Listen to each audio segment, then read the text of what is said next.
Tout au long de l'histoire, le F-16 s'est révélé être un avion exceptionnel, évoluant constamment pour répondre aux exigences toujours changeantes du combat moderne. Depuis sa création, cet avion de chasse a repoussé les limites de ce qui est possible dans la guerre aérienne. Cette machine, qui est déjà une force à prendre en compte, continue de s'équiper de technologies de pointe, la rendant encore plus redoutable. Maintenant, une annonce a été faite selon laquelle l'Ukraine adoptera CSF-16 modernisé dans son arsenal, et cela a suscité des ondes de préoccupation en Russie. La réponse de la Russie à l'évolution du F-16 a rencontré des défis significatifs. L'écart entre ces avions modernisés et les avions de chasse russes soulève des questions sur leur capacité à suivre sur le champ de bataille. Rejoignez-nous pour explorer les implications de ces nouveaux F-16 modernisés choquant la Russie et d'autres pays qui les utilisent déjà. Le F-16 Fighting Falcon se classe parmi les avions les plus polyvalents de l'inventaire de l'US Air Force. Il a constamment servi de pierre angulaire de la flotte de combat aérien de l'Air Force, avec une flotte de plus de 4000 unités. Cette plateforme a été ingénieusement adaptée pour accomplir une gamme diversifiée de missions, englobant le combat air-air, l'assaut au sol et la guerre électronique. Dans le domaine du combat aérien, le F-16 excelle grâce à sa manœuvrabilité exceptionnelle et à sa portée de combat étendue, surpassant celle de tout adversaire potentiel. Cette capacité lui permet d'identifier efficacement des cibles dans diverses conditions météorologiques et de détecter des aéronefs volant à basse altitude au milieu des interférences radar au sol. L'innovation de cet avion remonte au début des années 1970, lorsque l'US Air Force avait besoin d'un nouvel avion de chasse capable de relever divers défis de front. Ils avaient besoin d'un avion capable de dominer dans le combat aérien, capable de surpasser ses adversaires. Ensuite, ils voulaient un avion pouvant également fonctionner comme attaquant au sol, livrant des frappes précises avec une charge utile puissante, tout en se défendant contre les aéronefs ennemis. Le F-16 a été conçu pour relever tous ces défis de front et a été officiellement volé pour la première fois en 1978. Sa agilité en a fait un excellent performant dans les combats aériens, et il était armé jusqu'aux dents pour les attaques au sol, avec une précision remarquable. De plus, il était doté de technologies pour repérer et contrer les avions ennemis et pouvait affronter n'importe quel temps qui se présentait. Maintenant, ce redoutable avion de chasse a été ajouté à l'arsenal ukrainien lors de la récente guerre en cours entre la Russie et l'Ukraine. Lorsque la Russie a lancé 18 missiles par voie aérienne, terrestre et maritime directement sur l'Ukraine, marquant la 8e attaque du pays en un mois seulement, les autres acteurs ont également intensifié leurs actions. Le Royaume-Uni, les Pays-Bas, la France, la Belgique, le Danemark, la Pologne et les États-Unis ont décidé d'armer l'Ukraine de F-16, et les choses se sont envenimées depuis. Depuis le premier volume du F-16 en 1978, cet avion de chasse a déjà une remarquable histoire de service de 44 ans, sa production étant toujours en plein essor. Bien que son expérience étendue souligne son importance au combat, il est important de noter que le F-16 a 35 ans de plus que son éventuel adversaire, le Su-35 de la Russie, qu'il pourrait rencontrer en Ukraine. Cependant, il a été constamment modernisé pour rester contemporain, donnant lieu à de nombreuses variantes, et la Russie n'est pas prête pour son impact. Cet avion, aux côtés du F-15 Eagle, a marqué l'histoire en devenant le premier avion au monde capable de supporter des forces gravitationnelles plus élevées que celles de ses pilotes. Lockheed Martin a même fourni CES avions de chasse à divers pays, dont Bahreïn, la Grèce, l'Irak, Israël, le Danemark et la Pologne, entre autres. Notamment, un accord a également été signé entre la Aerospace Industrial Development Corporation et Lockheed Martin pour établir un centre de maintenance des avions de chasse F-16 à Taïwan en décembre 2019. Avec un bilan impressionnant, le F-16 a réalisé plus de 13 millions de sorties et environ 19,5 millions d'heures de volume jusqu'en août 2021. La dernière configuration de production a reçu des commandes de 5 pays. Le cockpit du F-16 est équipé d'équipements avancés tels que des écrans multifonctions couleur Honeywell à cristaux liquides, un système numérique de terrain, un ordinateur de mission modulaire, une caméra vidéo couleur pour enregistrer la vue du pilote sur l'affichage tête haute, et plus encore. L'armement du F-16 est également remarquable, avec 9 points d'emport pour diverses charges utiles d'armes. Il peut transporter une gamme de missiles, y compris le Raytheon AIM-9 Sidewinder ou le Lockheed Martin, le Raytheon AMRAAM, le Raytheon Sparrow et plus encore. L'aéronef dispose également de capacités de missiles air-sol et peut transporter des armes avancées telles que le missile d'attaque au sol AGM-84E Standoff Land Attack Missile et l'AGM-142 Popeye 2. Le F-16 peut transporter divers autres missiles air-air et air-sol, roquettes, pods de ciblage et des bombes conventionnelles ou nucléaires sur 11 points d'emport, avec une capacité totale de 17 000 livres d'armement. La navigation et le ciblage sont améliorés par des systèmes tels que le système de navigation et de ciblage infrarouge Lockheed Martin Lantern et le système conjoint de ciblage monté sur casque Boeing, qui équipe le pilote de symboles projetés sur la visière et de la technologie de suivi optique inertiel. En CE qui concerne sa propulsion, le F-16 est propulsé par un seul moteur, mais avec une particularité. Le chasseur a 2 fournisseurs de moteurs, Pratt & Whitney, qui fournit le turboréacteur post-combustion F-100PW 200 avec 29 160 livres de poussée et General Electric, qui propose le turboréacteur F-110GE100 avec 29 588 livres de poussée.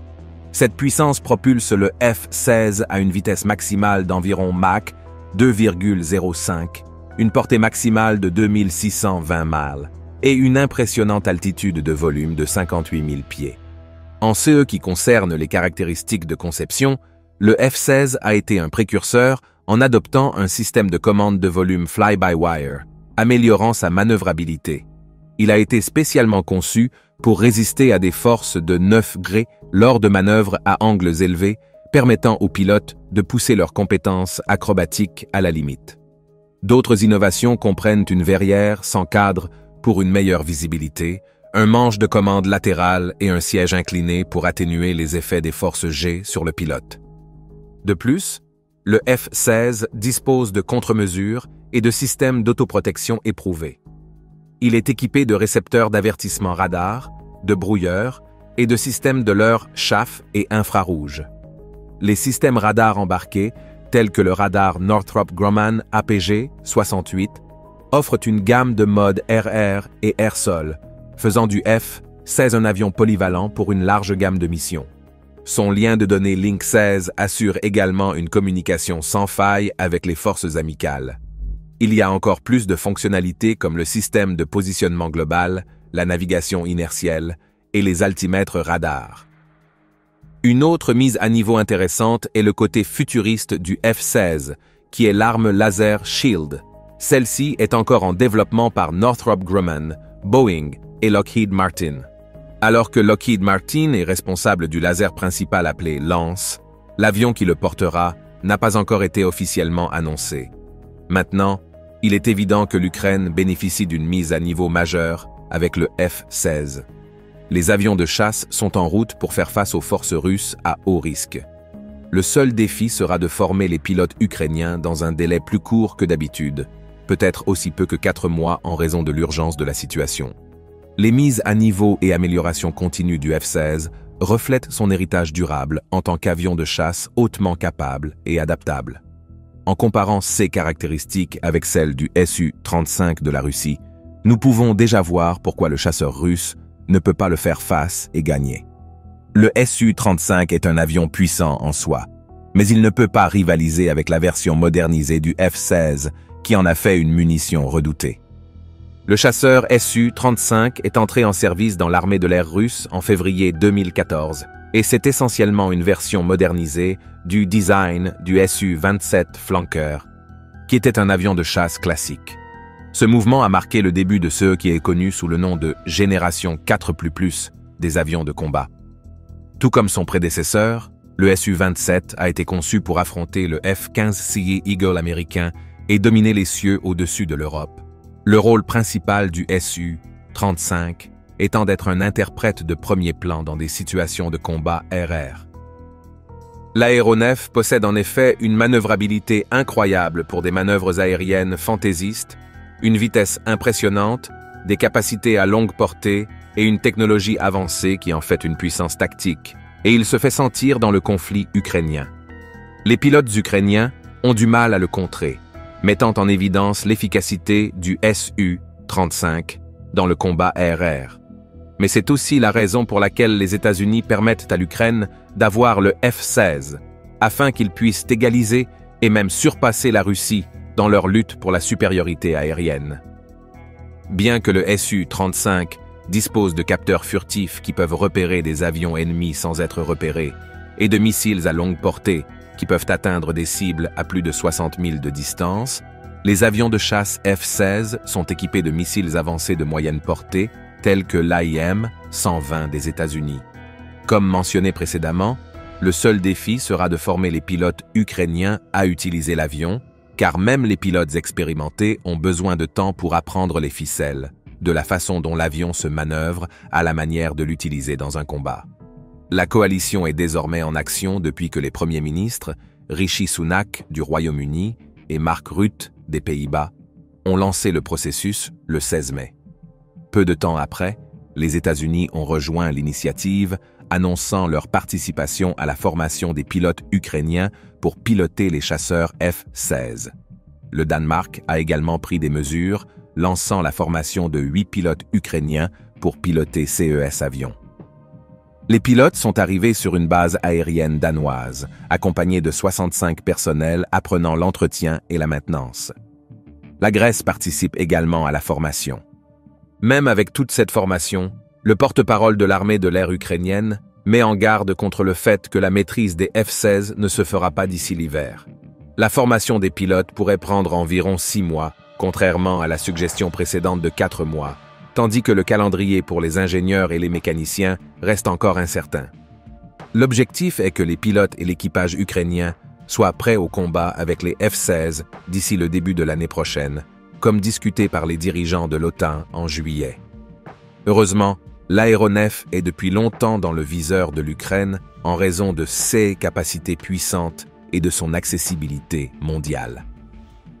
Armés d'un canon de 20 mm et ayant la capacité de transporter une gamme d'armements, les F-16 sont des atouts attrayants pour eux. Un autre avantage du chasseur est sa commonalité parmi les alliés de l'OTAN, rendant les pièces de rechange plus accessibles par rapport aux avions russes actuels de l'Ukraine. L'objectif est de travailler avec les alliés européens sur la meilleure manière de fournir ces avions à l'Ukraine. Et il semble également que les États-Unis aient conclu un accord secret avec la Chine pour contenir la Russie. Le nombre exact de F-16 allant en Ukraine est encore inconnu. Cependant, compte tenu des plus de 4600 de ces avions volant avec 26 forces aériennes différentes dans le monde, la disponibilité ne pose pas de problème. Cependant, le Danemark s'apprête à livrer un total de 19 avions de chasse au pays. 6 des avions sont attendus d'ici la fin de l'année, suivis de 8 en 2024 et de 5 en 2025. Pendant ce temps, les Pays-Bas, avec leurs 42 F-16, décident encore combien ils contribueront. D'autres pays font également partie de l'effort.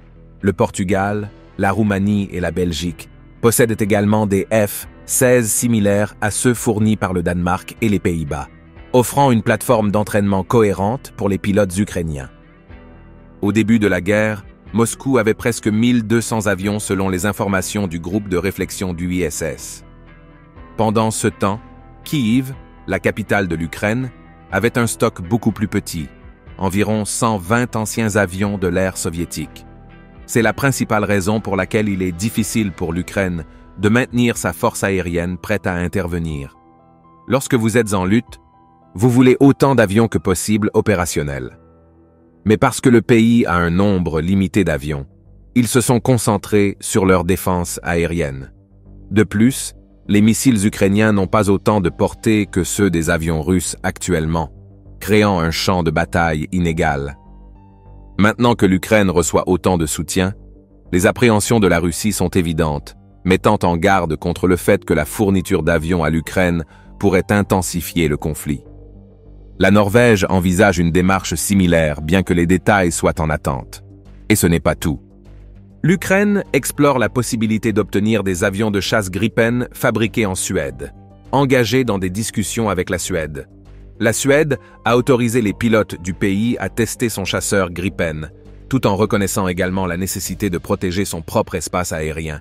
De plus, la Pologne et la Slovaquie ont renforcé la collection d'aéronefs de combat de l'Ukraine en contribuant avec 27 MiG-29. La collaboration entre ces nations souligne l'engagement à renforcer les capacités aériennes de l'Ukraine. Bien que le Saab JAS 39 Gripen, le chasseur suédois, ne soit pas aussi renommé mondialement que son homologue américain, il tient sa place en termes de capacité et aurait été un excellent ajout à l'arsenal ukrainien. Développé par Saab, une entreprise suédoise de l'aérospatiale et de la défense, le Gripen est un avion de combat polyvalent monomoteur léger qui a trouvé sa place dans l'armée de l'air suédoise. Il arbore une aile delta distincte et présente également une configuration canard avec une conception de stabilité négative. Un changement intéressant a été opéré vers un système de volume fly-by-wire, remplaçant les commandes manuelles traditionnelles par une interface électronique. D'ici 2020, plus de 200 avions Gripen de modèles variés avaient été produits. L'histoire du Gripen a commencé lorsque la Suède a réalisé qu'elle avait besoin de nouveaux chasseurs pour remplacer des modèles vieillissants tels que le Saab 35 Draken et le Saab 37 Viggen à la fin des années 1970.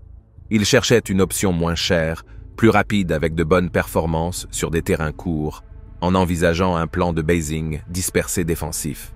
Alors que le Saab 38 était suggéré pour l'attaque et l'entraînement, la modification A-20A du Viggen était proposée pour divers autres rôles.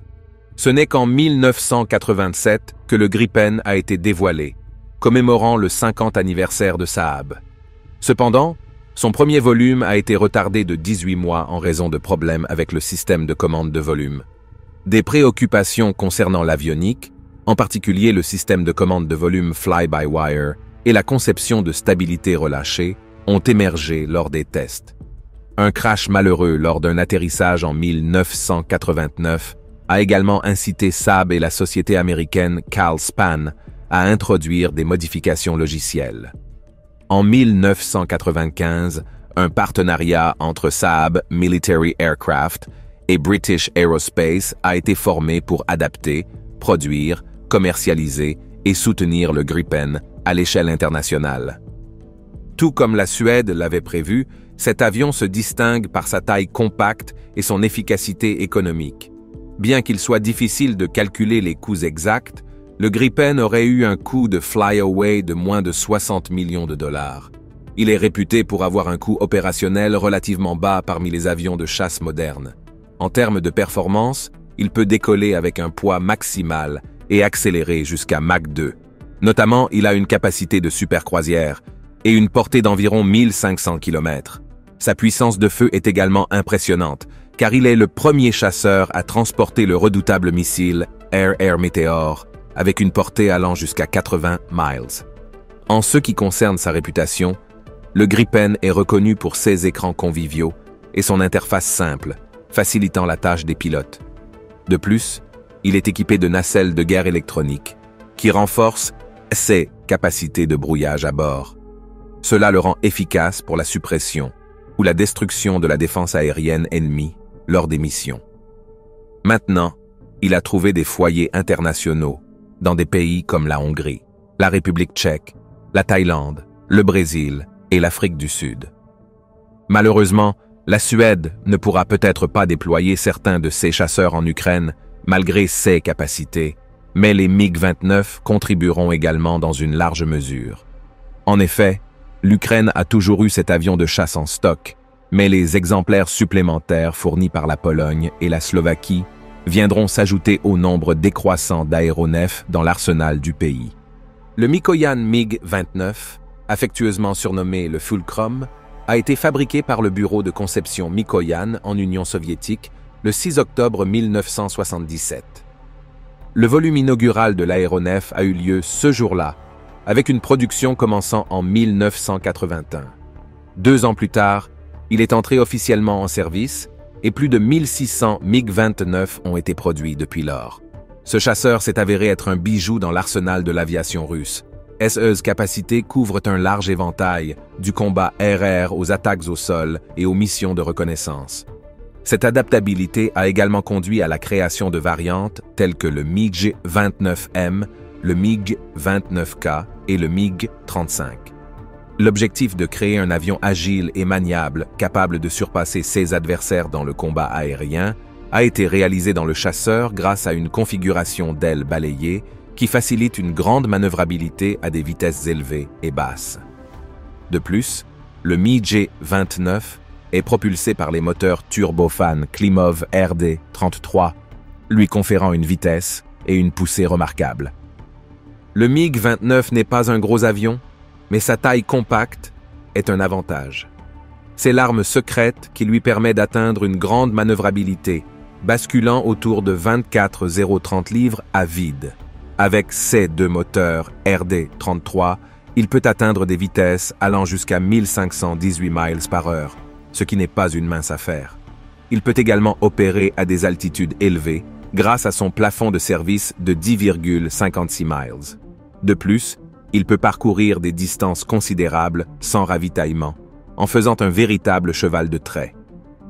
En CE qui concerne la puissance de feu, le MiG-29 dispose d'un canon GS 830 de 30 mm capable de tirer jusqu'à 1500 coups par minute. Ce canon, niché dans le nez, est précis et efficace pour les attaques air-air et au sol. Le MiG-29 porte également des missiles air-air capables d'engager des avions ennemis à distance.